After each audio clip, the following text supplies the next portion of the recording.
Satnam, welcome, Portals for Mortals.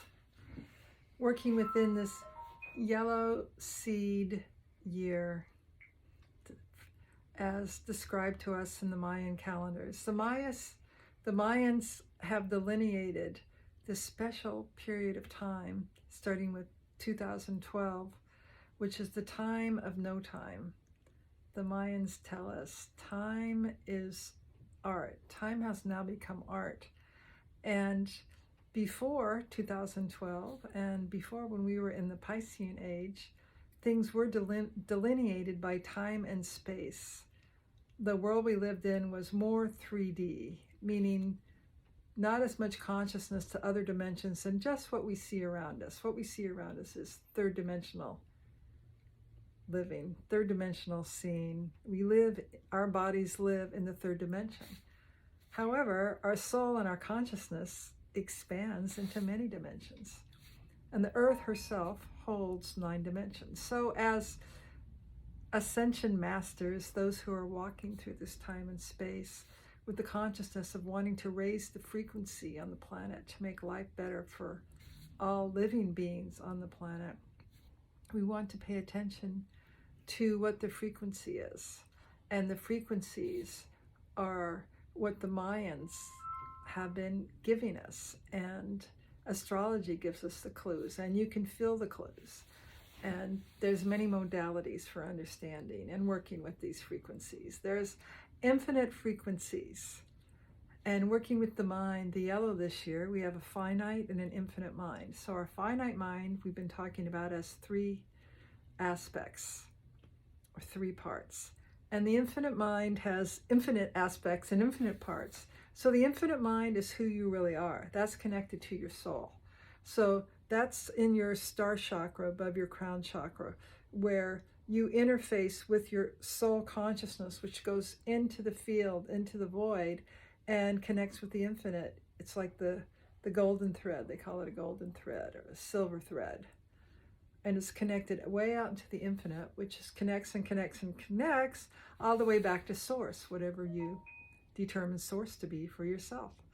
So you are part of this infinite source, and you also have your own individuality. You have your own body, you have thoughts, and you want to make those thoughts your own. So notice your thoughts. Are they something got programmed into you, like you thought you should think about something a certain way, and then you woke up and you notice, like, wait, that's not how it is at all. I mean, how many times has that happened to you? You thought things were a certain way, you thought you were taking the right course, and then you find out and you learn, right? We're supposed to learn from our mistakes, but sometimes it's big mistakes, and it's painful to not be aware of the different possibilities. And that's because there's this infinite realm, and we're not really used to navigating that realm.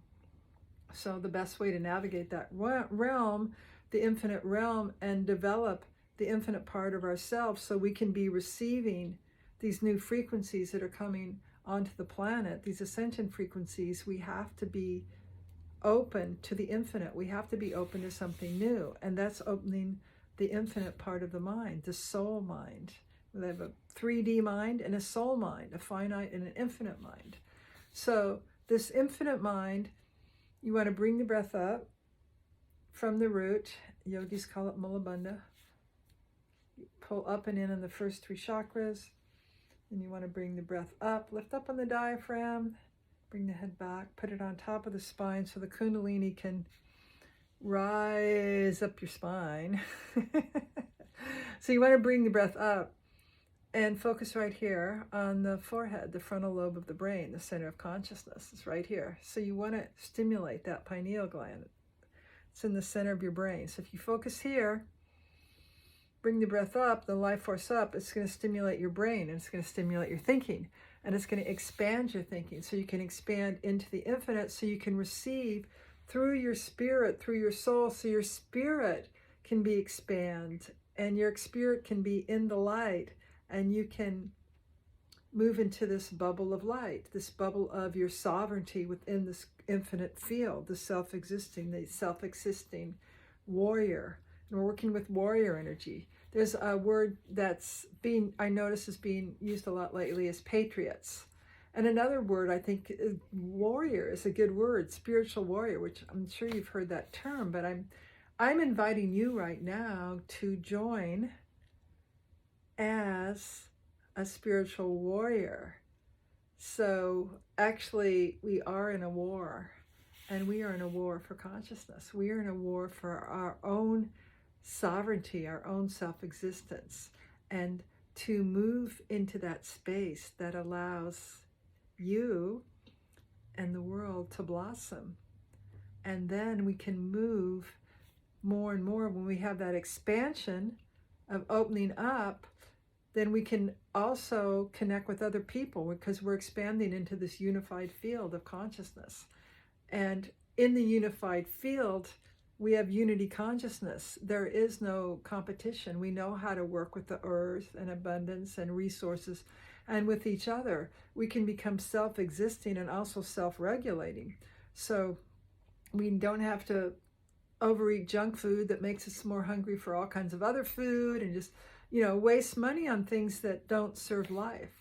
So you can be a warrior. And again, I invite you to be a warrior, to fight this battle for your own self-existence, for your own sovereignty, and to learn what that is.